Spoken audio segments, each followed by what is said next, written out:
Hello, and welcome back to Control Alt Lead, the podcast from computing, where we talk to IT leaders at the sharp edge of business and technology leadership. I'm Penny Horwood, Associate Editor at Computing, and I'm joined today by Debbie Janeczek, Global CISO at ING. And we're going to be talking about cybersecurity resilience in global finance. Debbie, welcome to Control Alt Lead. Thank you. Thank you so much for having me. Thank you for joining us. So, how long have you been in your role at ING? I understand you have a lot of experience in financial services prior to this role. Yes, so I've been at ING for almost 10 months now. It's been a whirlwind, lots of work, but I do have an extensive financial services background. When I left Department of Defense in the US, I went into the financial services. So I've been working in a highly regulated area in cybersecurity, and I've seen it grow and change over the last 15 years to where we are today. Fantastic, thank you. Finance is obviously enormously and necessarily heavily regulated and hugely complex. So I think that regulation would be a really interesting place to start, actually. So could you talk us through the impact on an organisation like yours of navigating DORA, CRA, the Data Act, and how has that regulation helped you and the other stakeholders kind of build out cyber resilience at ING?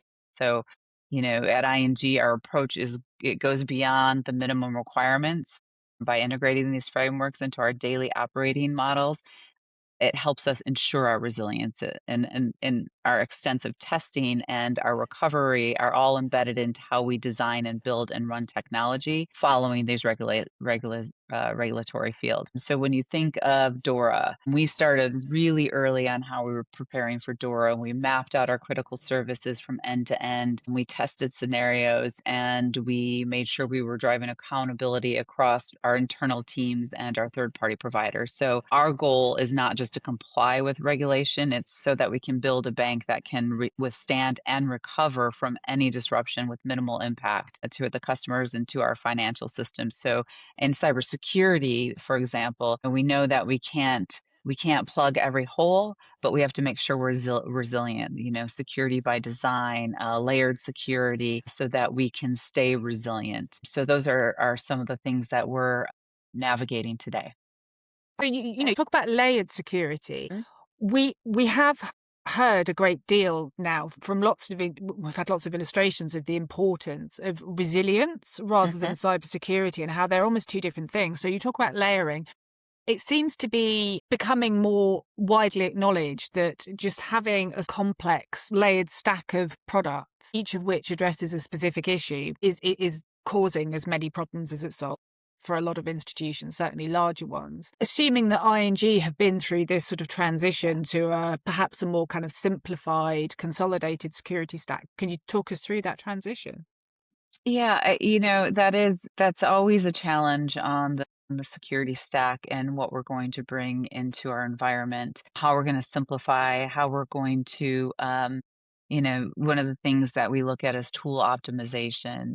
What tools are doing the same things? How can we simplify that? But we're also looking at changing the way we operate from reactive defense to proactive resilience. And how we're doing that with simplifying the tool stack is we're focusing heavily on automation, continuous detection, and threat intelligence. So that is, my background started in intelligence. That is key to me to develop our defenses based on what the information is. You can't do anything unless you have information. And so that threat intelligence is key to our continuous detection, how and why we're building automations. And then we look at, as we're trying to simplify, we're looking at how we're embedding security into every part of the business. So just not just the tech stack, not just compliance based, but from digital product development to third party oversight. So we are ensuring that as the bank transform, that the security team moves with it.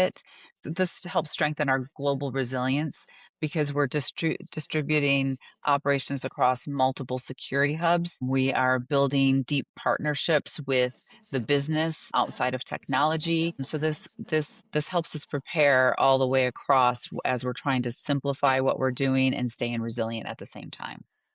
Okay. Because yes, so much of this it's beyond the technology and it really goes to Mm. process and procedure across the Yes. whole organization, doesn't it? Yes, So, absolutely. I suppose a good example, I think, would be, sort of building fire breaks into payment procedures, that Mhm. sort of thing. So, you're not falling victim to the kind of socially engineered Yeah. fraud scenario that we've all come to know Yeah, and dread. and it's really important to have security as a business enabler and be part of the entire business process so that we are secure from the beginning to the end. It's not products aren't rolling out where security is coming later saying, "Oh, wait, we need to do this and we need to tack on this." We are embedded from beginning to end so that we are more secure, which keeps us more resilient. Yeah. Can we talk in a little bit more detail about the risks from the third party, Mhm. the supply chain risk? Because this is something that has created a whole world of pain for so many organizations. I'm assuming yours is no different. So how do you manage the risks that third parties bring to the bank? Yep. This is a big issue. And this is a big conversation that all companies are Mm. having right now. Third party risk is absolutely one of the fastest growing areas of exposure for any global bank. Our digital ecosystems are only as strong as our weakest link. So here at ING, we've built a dedicated third party cyber risk program that we are continually assessing. We're continually assessing the security posture of our critical vendors. And we have through DORA, we've evolved from not just doing the security questionnaires for the third parties, but we're working towards on-site assessments, continuous monitoring plus on-site assessments for our most critical third parties that support our essential services. So physical visits will be deep dives, reviews of controls, access management, data protection, and their incident response readiness. When you think of the future of quantum, and post-quantum cryptography particularly, we want to make sure that our vendors are ready for the post cryptography future, post-quantum cryptography. So we are, ensuring that our contractual obligations and our resilience to the testing and contingency planning as part of every major relationship we have with our third party vendors. We want to make sure that we can quickly recover without impacting any of our customers or our financial stability. So, our third party providers are part of our ecosystem by Ah, extension. yeah. So, we're treating it like our own infrastructure with the same rigor and accountability and oversight that we do for ourselves. It's interesting that you mention Q Day. I mean, Yeah. every day seems to bring news of a new breakthrough there. It's Yeah, yeah, I'm very, very passionate about being prepped for Q Day, okay. That's it's good to know. It's good to know. and I like Q Day. I haven't heard it called that. I'm gonna use that. Really? Okay. That's a term that's certainly we hear more and more. So how does automation feature in your defenses? I do realize that you probably can't go into huge amounts of detail, Yeah. but what parts of the threat intelligence, what part of your system is automated? So automation to me is really, really critical. When you think of how fast the threat actors move, this new threat landscape that we have, where we have the convergence of quantum, AI, geopolitical landscape, all converging together, automation is key because we have to move fast. And in order to move fast, we have to have automation. So when you think of the endpoint detection response tool, now they have AI built into it, and you can automate detecting vulnerabilities that are then protected, where it protects our company and then it mitigates automatically. So the low level vulnerabilities are automatically mitigated. That frees up the analysts. And this is what's really key and critical to me about automation is then we can free up that brain power to do research, to test defenses against AI. What are we facing in the future? So that automation drives the innovation of the teams to be able to think outside of the box. Automation also, of course, it helps minimize human error. So that's really important. And then when you think of the threat intelligence that I'm so passionate about, you think of automating intelligence feeds directly into our defensive tools so that we're automatically blocking and tackling so that this isn't a manual process anymore. Of course, with all human oversight we have to have. And then you think of AI and how AI can help automate and do some of the tasks that will again free up more analysts. I mean, we've used AI in some of the IAM things that we do, which has really helped minimize human error and also free up for additional work that we can do. You mentioned earlier on cybersecurity as an enabler rather than a blocker. Mhm. Do you think, because certainly, I mean, I've been in the industry quite a long time, and certainly the perception of cybersecurity sort of 10, 20 years ago Mhm. tended to be that it was a blocker. It was just something to be managed and possibly navigated around rather than a fundamental enabler of business. Do you think that perception of cybersecurity has changed or is changing? Certainly in your industry. Yes, absolutely. So it used to be like you said, the CISOs used to be very technical, hands-on, blockers, and I've seen a transition from that to risk executives to making risk decisions See, that's a and to term I hadn't heard before. yeah, risk executives. Yeah, absolutely. Because we deal with risk every day and we have to minimize that risk.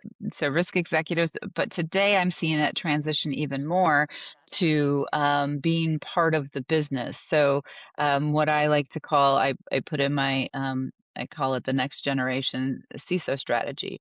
And one of my pillars is a value creator to the business. So, I see CISOs as no longer about just defenses. We are enabler of innovation, safe digital banking. So what I just mentioned before, when you're building from the start, and security is there, it creates the trust and foundation that allows innovation to scale safely. So if you think of whether it's launching AI-driven services, which we are lockstep with our innovation partners at ING, adopting cloud or new digital payment products, the if we're embedding the security by design principles and the automation into our platforms, we can move faster with more confidence.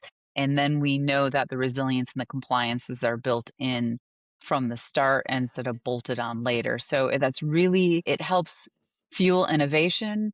It helps fuel trust, Yeah. both internal from the businesses and from our customers. And it makes the CISO organizations value creators instead of the blockers that we used to be historically. Mhm. Moving now to a slightly more personal sort of aspect of your role, what are the I think we've already probably worked out what one of them is, but what are the scenarios that do concern you most as Sure. the risk landscape unfolds over the next couple of years? And also, how do you cope just personally? Because it is it's very much an always on Mhm. environment, and everything happens so quickly. There's Yes. always something. There's always something to deal with. There's always a 0 day. There's always Yeah. you don't have time to sort of adapt to situations gradually. So how do you cope with working in that Mhm. environment, and how do you manage it, and Okay. how do you help your team to manage it? I'll take them one by one. So Okay. what concerns me the most today is, I mentioned the convergence of everything coming at once. And I think particularly AI, and I've seen some demos of attacks on how AI can propagate in your system. That is what I would say what keeps me up at night Mm. when I think from how fast that moves, and when you think of, big organizations, big governments, big banks, how we have to become and how do I lead my teams to become faster, more agile? How do we adapt quicker? Because the threat landscape just in the last 2 years has changed so drastically faster than I've ever seen it change. So that's what concerns me is the speed of that change from the threat landscape. And how do we become the next generation CISO organization that can change and adapt just as quickly? How do I make sure my teams are trained? How are we training them in AI? Cloud security? How are we having innovation labs ourselves so that we can be ready for the next threat that's coming down the pipeline? So that is key to what I think about. How do I deal with it? I have probably been in this kind of environment for 25 years now. So as a naval intelligence officer Just serving in two just combat steeped in it zones, now. it's just nonstop. But what I did learn that is critical to how I handle it is in the military, you train like you fight hard, but you also play hard. And in the US military, they really make sure, because they've studied it for generations, on how you slow down, play hard here, give the off time because when something happens, you ramp up and you go. So I've carried that through my life where when things are quiet, I take advantage of it. I also make sure that, I'm really big into nature, so I'm outside, like, I walked my dog at 6 o'clock this morning for an hour. I'm hiking on the weekends. My trips are always hiking and camping and kayaking, and so I break away from that. I also make sure that I am not a single point of failure, that my team, my leadership team, has it when I'm gone so that I can disconnect. Of course, I'm always a phone call away should I need to be contacted, but you have to have that disconnect time and you have to have the team that you trust to drive things while you're gone. What I do to try to empower my team, I've been known to tell my team, like, it's, we have 4 months left in the year and you have not taken any holiday. You need to take holiday.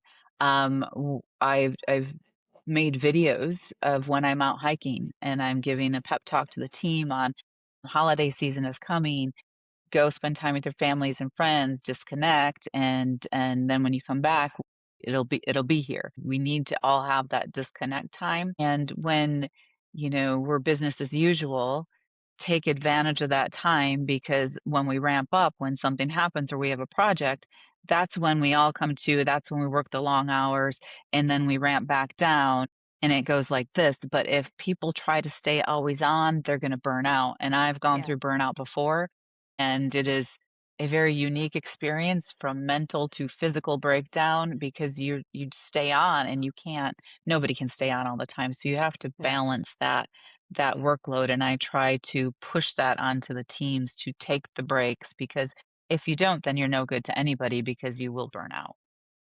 There's only so long Yeah. you can sustain that sort Mhm. of pressure, isn't there? So, finally, a complete change of subject. I always feel like I should apologise in advance for asking women about this because it annoys me that I have to, Yeah. but I still do. And of course, this is the subject of how few women there are in technology leadership, but even more Uh-huh. in security leadership. It's still a very male dominated realm.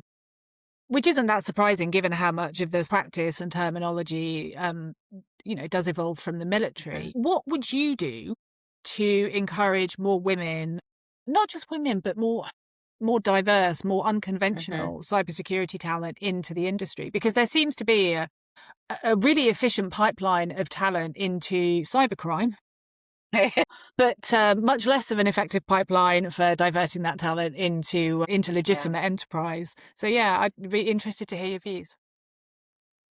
Well, one thing I do want to say in my over 15 years in cybersecurity, I have seen, I've in my career, I've many times been the only woman at the table. But in the last 15 years, I've seen more and more women um, at the table or in the room. So I do see more women, still not enough. We still have too low a numbers. I see more diversity, still not enough. We need more numbers. I think part of that reason is it's intimidating, it's hard, and if we don't lift each other up and say, "Oh, well, you got this, you can do this," I think that goes a long way. If I think of myself in cybersecurity, like I came from the military into it. When I first got there, I literally was like, I can't wait to leave.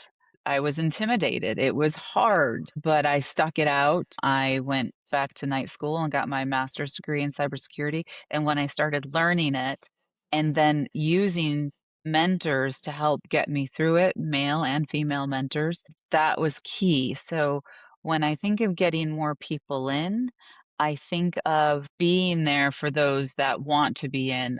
I just took on another mentee to help. And I think that goes a long way in helping people bump up in their career and feel empowered to be there.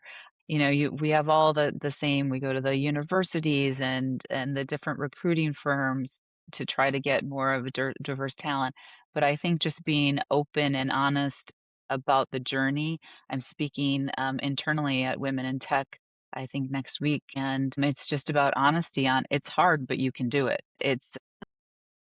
We need to lift each other up to be able to feel confident to be there and to speak openly about the challenges of it because there is a lot of challenges and there is a lot of can be intimidating. And I think the main point of that is we're all in it together.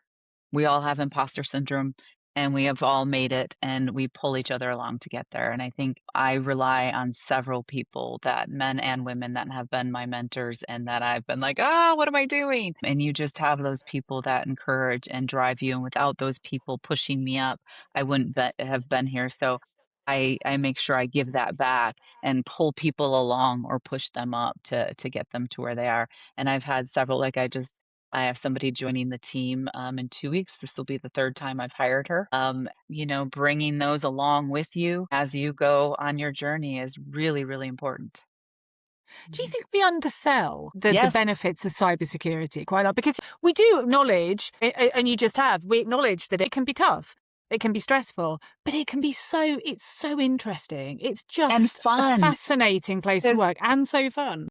if you think about the challenges every day, so especially for people that don't like to be bored, like, I can't sit at a computer and do the same thing every day in and out, and cybersecurity, you're always going, you're always thinking, there's always something new, there's always something to deal with, and Mm. it's really engaging, and then building the teams that fight it together, and how are we gonna get it to the next level, the challenges, it's interesting and it's fun, and how are we gonna stop the bad guys, and when you have the wins, celebrating the wins, because there are a lot of wins that we have along the way where we're improving and we're blocking and we're tackling. And it's just, I think we undersell it because Yeah. it is a lot of fun. I agree. I agree totally. Well, that's a fantastic point at which to end, I think. Debbie Janeczek of ING, thank you so much for your time. Yeah. It's been fascinating conversation and to hear about how such a global organization is boosting its resilience and Yeah. squaring up for what lies ahead. So thank you to you, and thank Thank you. you to our audience for listening to this episode of Control Alt Delete. We do have some fantastic guests lined up for future episodes, so please do look out for those. And in the meantime, please head to computing.co.uk for more interviews, research, and analysis. So many thanks again, and hopefully we will see you again soon. Goodbye.